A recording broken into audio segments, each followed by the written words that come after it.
ببینید دوستان عزیز، اگر کسی توهین میکنه، فحش و ناسزا میگه در کامنت، من اکثرا وقتی میرم باز فیلتر میکنه یوتیوب خودش گاهی اوقات، عمدن بعضی از فحش هایی که اینا میدن این رو میگذارم نشر بشه.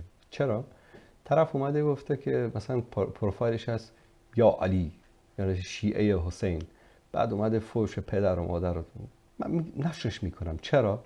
این با این کارشون دارن دعوت میکنن مردم رو که از دین شیعه‌گری و رافضه‌گری دست بردارن و بیان به دین اهل سنت، قرآن و سنت، تابع قرآن و سنت بشن. چرا؟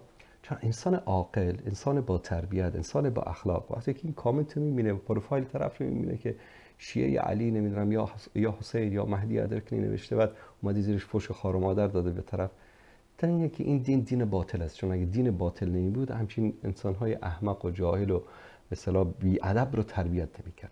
کسایی که فحش میدن، توهین میکنن، یکی تربیت پدر و مادرشون رو به نمایش میگذارن، چون میگن از کوزه همان برون ترابت که دروست. اگر اینا پدر و مادر با تربیت و با اخلاق میداشتن، اصلا دیندار نه، مسلمان نه، با اخلاق با تربیت میداشتن، همچین انسانهایی رو تربیت نمیکردن. پس این نمایندگی میکنه از اخلاق بد خانوادهش، از اخلاق بد پدرش، از اخلاق بد مادرش، چون اینا بودن که همچین چیزی رو تربیت کردن. ثانیاً نمایندگی میکنه از شخصیت ذلیل خودش، که تو اگر واقعا منطق داشتی، علم داشتی، حالا اگر مخالف من هستی بیا دلیل، تو با دلیل با منطق یک چیز رو جواب بده.